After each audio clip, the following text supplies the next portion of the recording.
리플 블록체인과 스텔라룸엔 간의 경쟁이 계속되는 가운데 리플의 최고 기술 책임자인 데이비드 슈워츠가 스텔라 공동 창립자 제드 맥칼렙을 공격했다. 9일 암호화폐 전문 매체 더 크립토 베이직에 따르면 슈와츠는 전날 트위터에서 맥칼렙을 두고 수류탄을 든 미치광이라며 경계해야 한다고 일침했다. 그러자 맥칼렙은 리플과 소송 중인 미국 증권거래위원회의 위원장 게리 캔슬러를 언급하며 그가 리플을 정신교육해야 한다고 받아쳤다. 리플과 스텔라는 금융산업의 혁신을 목표로 하는 블록체인 기반 결제 솔루션이지만 두 블록체인이 주도권을 잡기 위해 자주 싸우면서 갈등은 쉽게 가라앉지 않고 있다. 인기 있는 시장 추적 웹사이트인 코인마켓캡의 데이터에 따르면 리플 XRP의 시장 점유율은 약 220억 달러로 가장 중요한 토큰 중 6위를 차지했다. 반면 스텔라 XLM은 시가총액이 약 23억 9천만 달러에 불과해 27위에 머물러 있다. 5년 전만 해도 XLM은 시가총액이 120억 달러가 넘는 가장 중요한 10대 토큰 중 하나였다. 미국 연방준비제도가 공격적인 금리 인상을 잠정적으로 중단할 태세로 보이지만 금리 인상 사이클이 아직 완전히 끝난 것은 아니라고 스탠다드 차타드 그룹의 빌 윈터스 회장이 밝혔다. 두바이에 머무는 윈터스 회장은 8일 CNBC 방송에 출연해 연준의 지난주 0.25%포인트 금리 인상 결정에 대해 다음 달 회의에서도 흔들림 없이 가겠다는 계획을 알린 것이라고 풀이했다. 그러나 그것은 또한 연준이 최신 데이터를 자세히 살펴 인플레이션을 잠재우려는 노력이 어느 정도 성공하고 있는지 알려고 기회를 보고자 하는 것이며 현 긴축 사이클을 완전히 끝내겠다는 것은 아니라고 덧붙였다.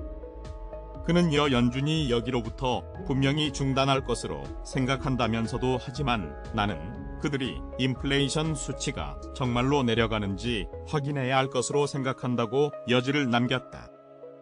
앞서 JP모건은 연준 연방공개시장위원회의 지난 3일 기준금리 결정에 앞서 이번 달에도 금리 인상이 예상된다면서 다음 회의에서는 인상이 멈출 것으로 내다본 바 있다.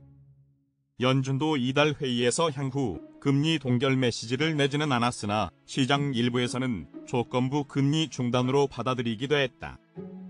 시카고 상품거래소 테드워치에 따르면 이날 연방기금 금리 선물 시장은 연준이 6월 회의에서 금리를 동결할 가능성을 90% 이상으로 내다봤다.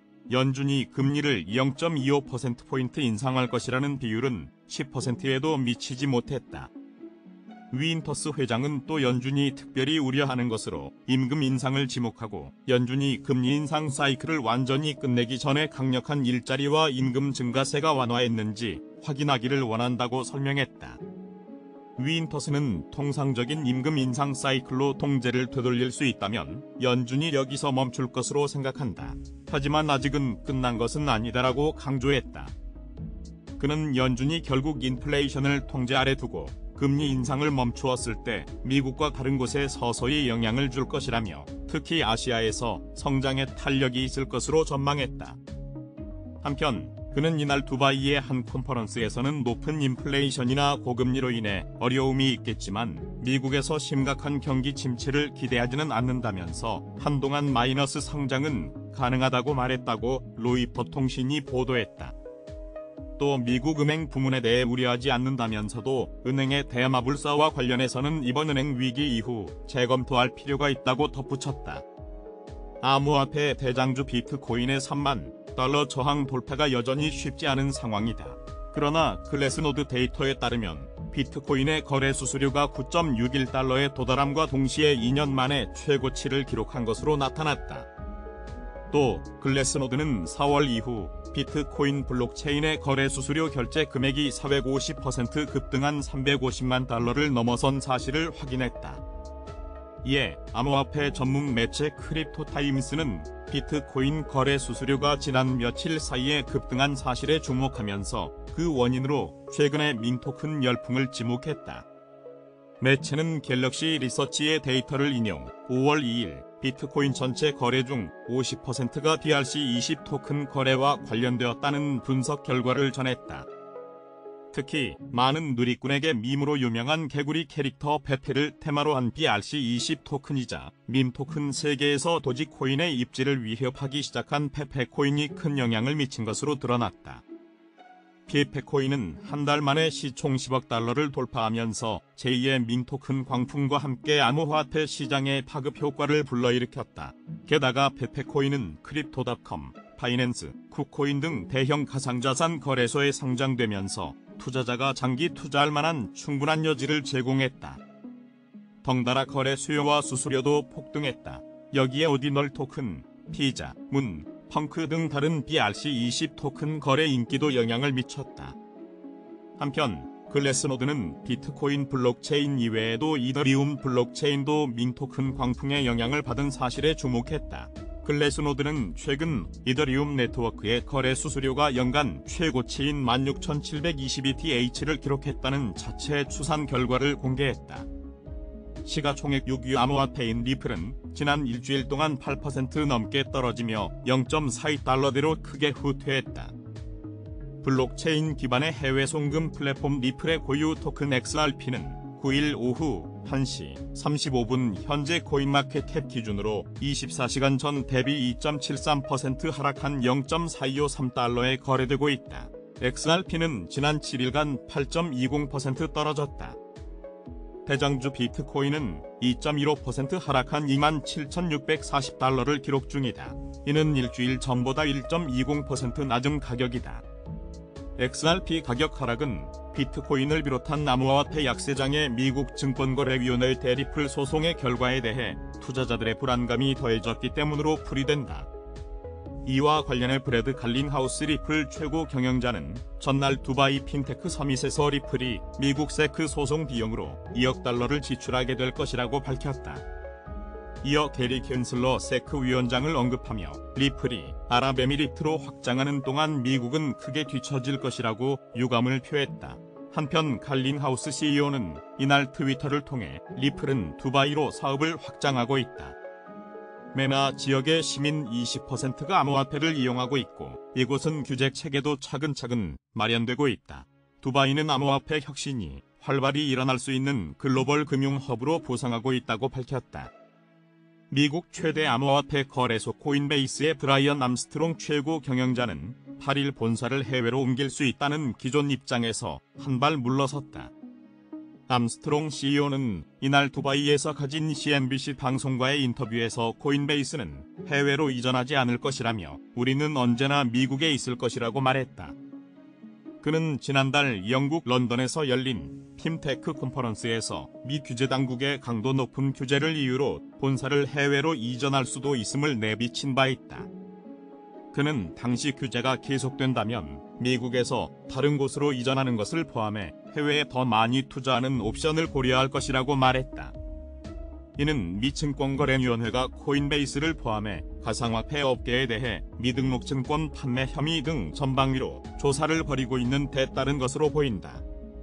세크는 이미 코인베이스에 웰스 노티스를 보내 조사가 끝난 뒤 제재할 수 있음을 예고했고 코인베이스는 세크를 상대로 소송을 제기하는 등 갈등이 격화하고 있다. 게리 캔슬러 세크 위원장은 세크의 조사에 일관성이 없고 관련 규제가 모호하다는 코인베이스의 주장에 대해 이례적으로 자신의 트위터를 통해 반박하기도 했다. 암스트롱 CEO는 캔슬러 위원장에 대해선 비판의 날을 세웠다. 그는 세크는 약간 딴 세상에 있는 것 같다며 캔슬러 위원장은 일종의 고독한 성전을 벌이고 있는 것 같다고 비꼬았다. 그러면서 그는 어떤 이유에서인지 더 반가상화폐적인 견해를 갖고 있다고 쏘아붙였다. 이어 세크는 몇 가지 소송을 제기했는데 이는 업계에 도움이 되지 않는다고 생각한다면서도 코인베이스와 업계가 법원으로부터 도움이 될 것이라고 생각하는 명확성을 확보할 기회이기도 하다고 말했다. 그는 미국은 지금 뒤처져 있다며 이유는 이미 포괄적인 가상화폐 법을 통과시켰고 영국은 믿을 수 없을 정도로 우리를 환영해줬다고 덧붙였다. 미국 최대 가상화폐 거래소 코인베이스의 브라이언 암스트롱 최고 경영자는 8일 본사를 해외로 옮길 수 있다는 기존 입장에서 한 발 물러섰다. 암스트롱 CEO는 이날 두바이에서 가진 CNBC 방송과의 인터뷰에서 코인베이스는 해외로 이전하지 않을 것이라며 우리는 언제나 미국에 있을 것이라고 말했다. 그는 지난달 영국 런던에서 열린 핀테크 컨퍼런스에서 미 규제 당국의 강도 높은 규제를 이유로 본사를 해외로 이전할 수도 있음을 내비친 바 있다. 그는 당시 규제가 계속된다면 미국에서 다른 곳으로 이전하는 것을 포함해 해외에 더 많이 투자하는 옵션을 고려할 것이라고 말했다. 이는 미 증권거래위원회가 코인베이스를 포함해 가상화폐 업계에 대해 미등록 증권 판매 혐의 등 전방위로 조사를 벌이고 있는 데 따른 것으로 보인다. 세크는 이미 코인베이스에 웰스 노티스를 보내 조사가 끝난 뒤 제재할 수 있음을 예고했고, 코인베이스는 세크를 상대로 소송을 제기하는 등 갈등이 격화하고 있다. 게리 갠슬러 세크 위원장은 세크의 조사에 일관성이 없고 관련 규제가 모호하다는 코인베이스의 주장에 대해 이례적으로 자신의 트위터를 통해 반박하기도 했다. 암스트롱 CEO는 갠슬러 위원장에 대해선 비판의 날을 세웠다. 그는 세크는 약간 딴 세상에 있는 것 같다며 갠슬러 위원장은 일종의 고독한 성전을 벌이고 있는 것 같다고 비꼬았다. 그러면서 그는 어떤 이유에서인지 더 반가상화폐적인 견해를 갖고 있다고 쏘아붙였다. 이어 세크는 몇 가지 소송을 제기했는데 이는 업계에 도움이 되지 않는다고 생각한다면서도 코인베이스와 업계가 법원으로부터 도움이 될 것이라고 생각하는 명확성을 확보할 기회이기도 하다고 말했다. 그는 미국은 지금 뒤처져 있다며 이유는 이미 포괄적인 가상화폐 법을 통과시켰고 영국은 믿을 수 없을 정도로 우리를 환영해줬다고 덧붙였다.